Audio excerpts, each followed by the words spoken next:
ऐसी बीमारी के बारे में बात करते हैं। इस बीमारी का नाम है अंधभक्ति। जो महान व्यक्ति की कैटेगरी में आते हैं, लेकिन उनको बीजेपी की आईटी सेल ने एक टेस्ट घोषित कर दिया।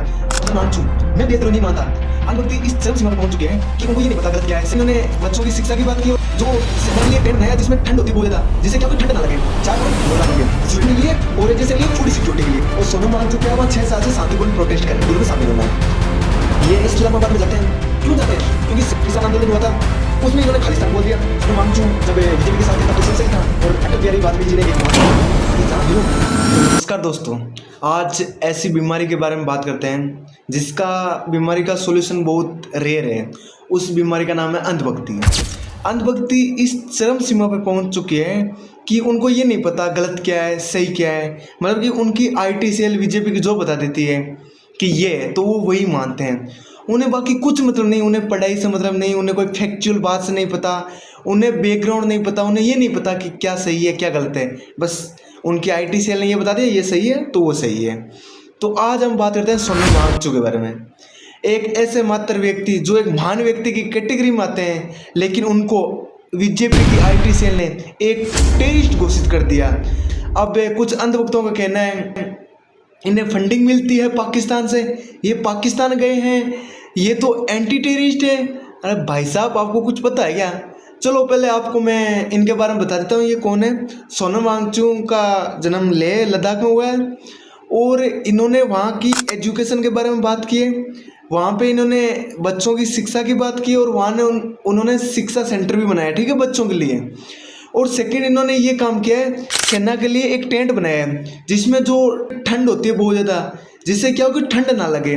और ये वो बात वही रिलेट कर सकता है जिसका भाई आर्मी में हो, या जिसका कोई परिवार का कोई मेंबर आर्मी में हो। उनको पता है लद्दाख में कितनी ठंड पड़ती है, उससे बचाने के लिए ही सोनम वांगचुक ने उनके लिए टेंट बनाए और ऐसे महान काम किए। वहाँ पे पर्यावरण संरक्षण किया है, उनको अवार्ड भी मिला है। अब इतना सब करने के बाद भी इनको क्या मिलता है? टेररिस्ट घोषित। और यही काम अगर ये अमेरिका में करते तो आज इनको क्या क्या मिलता? सम्मान मिलता, इनको हर फैसिलिटी मिलती, हर चीज़ मिलती जो इनको चाहिए थी। लेकिन हमारे देश में क्या होता है? इसका अपोजिट होता है। इनको टेररिस्ट घोषित कर दिया जाता है, इनको जेल के अंदर डाल दिया जाता है। क्या ये तानाशाही है? आप खुद बताओ ये क्या है। और मैं बता देता हूँ इन पे क्या क्या आरोप लगा है। फैक्चुअल बात करूँगा, ये सारे फैक्ट आपके सामने पड़े हैं। तो इन पे पहला एक फैक्ट लगता है कि इन्होंने FCR से 3.5 लाख रुपए लिए हैं। तो अब मैं बताता हूँ, जो पैसे आए थे ना उनसे उन्होंने क्या किया था? बस खरीदी थी, ठीक है। फिर बस पुरानी होगी तो उन्होंने बस बेच दी थी। तो अब सरकार का क्या कहना है कि जो आपने फॉरेनियर डोनेशन दिया है तो वो फ्रॉम वांगचुक है, लेकिन वैसे नहीं होना चाहिए। फॉरेन जो डोनेशन होता है वो इलीगल है, इनका ये कहना है। और सेकंड इन पे क्या लगा है, जैसे कि वॉलेंटियर ने 18,200 रुपये और 54,600 रुपये, याद रखना, करोड़ की बात नहीं करो, 54,600 रुपये, ठीक है। वॉलेंटियर ने डाल दिए इतने रुपये।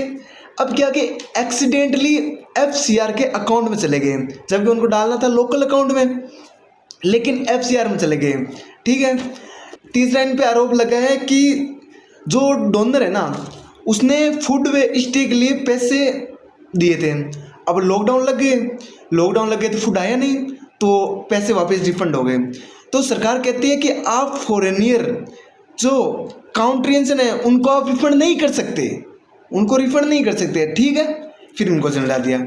अब आपके पास सारे प्रूफ पड़े हैं, ये देख लेना, आराम से पढ़ लेना। अंधभक्तों को तो पढ़ाई वैसे भी आती नहीं, अंधभक्तों कहाँ से पढ़ेंगे?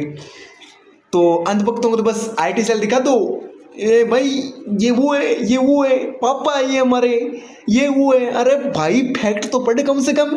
अंधभक्त इतना भी अंधभक्त बन एक बस भाई इनको कुछ भी बोल दो, आज ये है आज वो है। भाई इनको मैं रियल बताऊं, अगर खाने को गोबर बोल दे जाए तो ये यही मानेंगे, क्योंकि जो बीजेपी ने बोला है मानना पड़ेगा। उनकी भाई जो बातें हैं वो तो सराखों पे रखी जाएगी। अब फिर चौथा आपके सामने पढ़ लेना, क्या कहते हैं? 4.9 लाख रुपये स्वीडन से आए हैं, ठीक है। क्यों?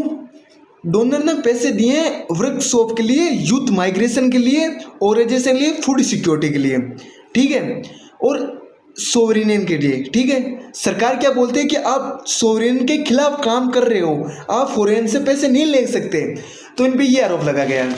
और सोनम वांगचुक क्या है, वहाँ 6 साल से शांतिपूर्ण प्रोटेस्ट कर रहे हैं। प्रोटेस्ट का रीज़न ये रीज़न है कि उन्होंने बोला कि हमें 6 शेड्यूल में शामिल होना है, और इनकी बात भी सही है। 6 शेड्यूल में शामिल क्यों होना है? क्योंकि ये बोलते हैं कि इनका कहने का मतलब ये है कि देखो, हमें फाइनेंस वे जो लीगल और जो हमारे काम है वो हम खुद करेंगे।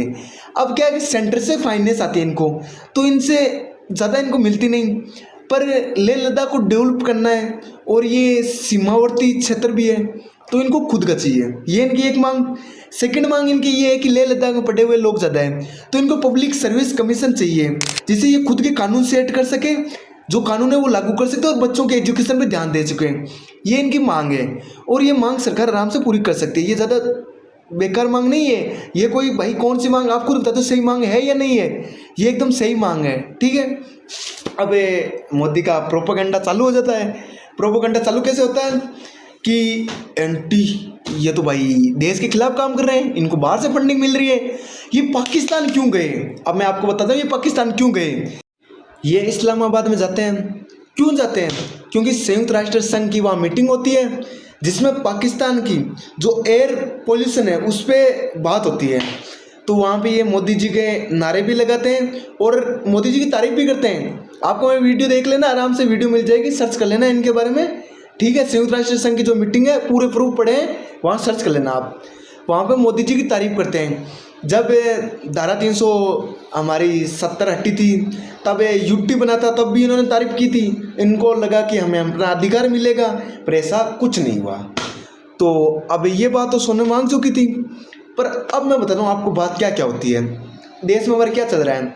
अगर कोई बंदा मोदी जी के खिलाफ या जो मोदी जी की कोई नीतियाँ उनके खिलाफ चलता है, तो वो देशद्रोही है, वो मुस्लिम है, वो उनको नेपाल से फंडिंग मिलती है, दूसरे देशों से फंडिंग मिलती है।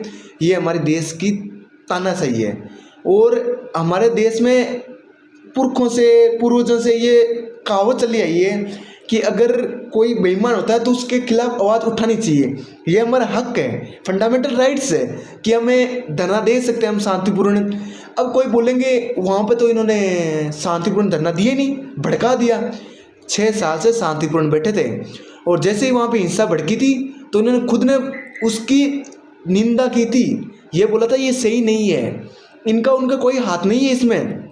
ये खुद बोलते हैं कि निंदा करते हैं उनकी। और अरे शर्म करो पुलिस वालों, शर्म।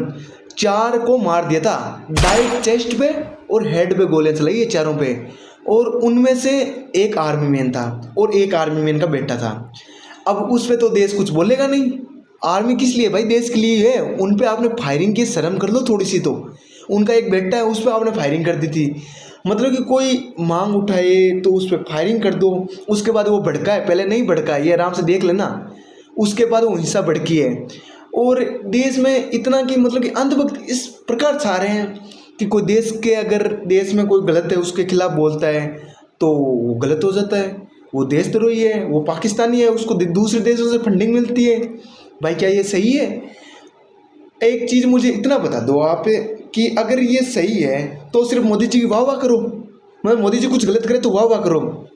किसान आंदोलन हुआ था, उसमें इन्होंने खालिस्तान बोल दिया। स्टूडेंट आंदोलन हुआ था, एसएससी में अभी घोटाला हुआ है, सर्च कर लेना। जो बच्चे 10-10 साल से, 5-5 साल से, 2-2 साल से मेहनत कर रहे हैं, उनके साथ आप ये अन्याय कर रहे हो। अरे पेपर लीक हो जाता है, शर्म तो कर लो थोड़ा बहुत। उनकी मांग के लिए वहाँ दिल्ली में बैठे लाठीचार्ज होता थे। क्या बोला जाता है? Coaching mafia. वाह भाई, उनको कोचिंग माफिया करार। अब उत्तराखंड में एसएससी का पेपर लीक हुआ है, वहाँ पे उनको दूसरे देशों से, नेपाल, जेएनजे घोषित कर दिया जाता है। मतलब कि ये क्या है? देश में डेमोक्रेसी का गला गोपा जा रहा है। कुछ भी बोलो, मोदी के खिलाफ नहीं बोलना चाहिए। मोदी जी की वाह वाह करो तो अंधभक्त बोलेंगे ये अच्छा आदमी है। पहले सोनम वांगचुक अंधभक्तों के लिए अच्छे थे, जैसे ही खिलाफ हुए वो गलत हो गए। क्या यही है? अंधभक्त तो मतलब गोबर बड़े पड़े हैं। आईटी सेल ने अगर बोल दिया यहाँ 10,000 मंदिर टूटे हैं, तो मान लेंगे ओ 10,000 मंदिर टूट गए। भाई पड़ताल करो कितने टूटे हैं, क्या हुआ है, क्या नहीं हुआ है। धर्म खतरे में। वाह भाई, धर्म आपका बड़ा खतरे में। धर्म खतरे में नहीं होता, सत्ता खतरे में होती है। और अंधभक्त इतने अनपढ़ यार कैसे हो सकते हो? आपकी कोई फैक्ट नहीं जानते, कुछ नहीं जानते, आप उसके पीछे पड़ के ये एंटी टेररिस्ट है, ये टेररिस्ट है, ये वो है, इसको बाहर से फंडिंग मिलती है, इसको ये मिलता है। भाई तुझे बड़ा पता है, तुम देख के ही आया है ना। कुछ नहीं पता इनको, अनपढ़ कहीं के, इनको कुछ तो पता है नहीं, ये नहीं पता ये कितने बड़े व्यक्ति सोनम वांगचू। बस मोदी जी बड़े हैं, सबसे बड़े महान है। अरे दल्लो, इतनी भी दलाली करनी छोड़ दो, मतलब कुछ भी गलत बोलो, मोदी जी के सामने गलत मत बोलना। मोदी जी अगर गलत करे तो वो देश के लिए सही है, अंधभक्तों के लिए सही है। चाहे कुछ सोनम वांगचू, मैं देशद्रोही नहीं मानता। कैसे हो सकते हैं वो देशद्रोही जो एजुकेशन की बात करें, जो वहाँ के पर्यावरण की बात करें, पर्यावरण संरक्षण की बात करें, जो आर्मी के लिए ऐसे टेंट लगाए जिनमें जहाँ पे आर्मी को सर्दी ना लगे उन टेंट के अंदर। एक बार ड्यूटी करके देखना, आर्मी वालों को पूछना लद्दाख में कितनी ठंड पड़ती है, उनके हाथ पैर कांपने लगते हैं। देश के लिए वो रक्षा करते हैं वहाँ पे, उनके लिए इन्होंने टेंट बनाया था। अब उसको देशद्रोही बता रहे हो? मैं तो नहीं मानता देशद्रोही। हमारे लिए तो ये देशद्रोही नहीं है। तो फार्मर की बात करते हैं, जो एजुकेशन की बात करते हैं, मेरे लिए तो बिल्कुल देशद्रोही नहीं है। कैसे हो सकते हैं ये देशद्रोही? मैं तो कुछ भी नहीं मान सकता भाई, देशद्रोही बिल्कुल नहीं मान सकता। अगर अंधभक्तों की देशद्रोही है तो वो अपने हिसाब से देखें, उनको सब कुछ पता है, उनको सच्चाई पता है। अंधभक्तों को सच्चाई पता है क्या सही है क्या गलत है, पर मानने कहाँ से? अगर वो बोल दे तो मोदी भक्त नहीं कहलाएंगे। अब मोदी जी का पल्लू तो वो छोड़ नहीं सकते, अब कैसे पल्लू छोड़ सकते हैं भाई, ये भी सोचने की बात है। तो भाई बात यही है, अगर जागना है, देश को आगे बढ़ाना है, एजुकेशन की बात करनी पड़ेगी। जो ऐसे बंदे हैं उनको सपोर्ट करना पड़ेगा। मैं तो सोनम वांगचू को सपोर्ट करता हूँ, बिल्कुल सपोर्ट करता हूँ। ऐसे हमें लोगों की ज़रूरत है देश को आगे बढ़ाने के लिए। कोई टेररिस्ट मुझे कहीं लगता नहीं मेरे हिसाब से। मैंने जितने पड़ताल किए, जितने मैंने फैक्ट निकाले हैं, बाकी अंधभक्तों के जो IT सेल जो लगे हैं उनके हिसाब से तो भाई देशद्रोही सब है जो मोदी के खिलाफ है। सोनम वांगचू जब बीजेपी के साथ थे तब तो सब सही था, जैसे ही बीजेपी के खिलाफ हुए, अपनी हक की मांग उठाने लगे तो वो गलत हो गए। ऐसा है क्या? अगर मतलब बीजेपी के खिलाफ हो तो देशद्रोही हैं?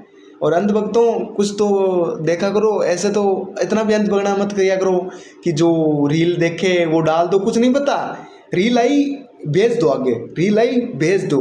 इसके अलावा कुछ काम आता होगा आपको? देश डेवलपमेंट की तरफ बढ़ाना है, हमें देश को आगे बढ़ाना है, तरक्की करनी है। चीन ने जो टैक्सी है वो उड़ान शुरू कर दी, ठीक है, मीन्स की फ्लाइट की तरह, ठीक है। और हमारा देश, मोदी जी की जय हो। और अटल बिहारी वाजपेयी जी ने एक बात बोली थी कि जहाँ विरोध और विरोधियों को गद्दार बताने की बात हो रही हो वहाँ लोकतंत्र की हत्या होती है। ये हमारे अटल बिहारी वाजपेयी जी का बयान है, ठीक है। और देख लेना, यकीन ना हो तो अंधभक्तों थोड़ा सर्च भी कर लिया करो, थोड़ा सा विकिपीडिया वहाँ पर भी जान लिया करो, द हिंदू पढ़ लिया करो, पड़ताल किया करो, हर चीज़ को माना मत करो। डेमोक्रेसी वो है जहाँ पे हम अपनी आवाज़ उठा सकते हैं, गलत को गलत बता सकें, वो है। यहाँ पे मतलब कि पहलवान अगर वहाँ पे धरना दे रहे हैं दिल्ली में तो ये क्या बोलते हैं? झूठे कांग्रेसी है ये तो। मतलब कि अगर कोई बंदा कुछ भी बोले, अगर धरना दे तो वो कांग्रेसी है, या देशद्रोही है, या उसको बाहर से फंडिंग मिलती है। मतलब कि मोदी जी के तो आप खिलाफ हो ही नहीं सकते। अगर देश को आगे बढ़ाना है तो गलत को गलत बोलना सीखो, चाहे वो कांग्रेस हो, चाहे बीजेपी हो, चाहे आम आदमी पार्टी हो। जो गलत है वो गलत है और उसके खिलाफ आवाज़ उठानी चाहिए। ये हमेशा चलता है और चलता रहेगा। आप चाहे कितना भी कर लेना, जेल के अंदर डालना। शहीद भगत सिंह वो भी जेल के अंदर गए थे, और ऐसे ही क्रांतिकारी जेल के अंदर जाते हैं तब देश सुधरता है। तो चलो ठीक है, और अगला हमारा वीडियो आता है वोट चोरी पे। तो जैसे कि वोट चोरी का मुद्दा चल रही है तो नेक्स्ट वीडियो उसी पे आता है, एकदम फैक्चुअल के साथ, IT सेल की जो धज्जियाँ उड़ाने के लिए साथ सब कुछ पुर्जा खोल के रखूँगा, एक एक IT सेल का क्या उन्होंने क्या बोला है क्या नहीं बोला।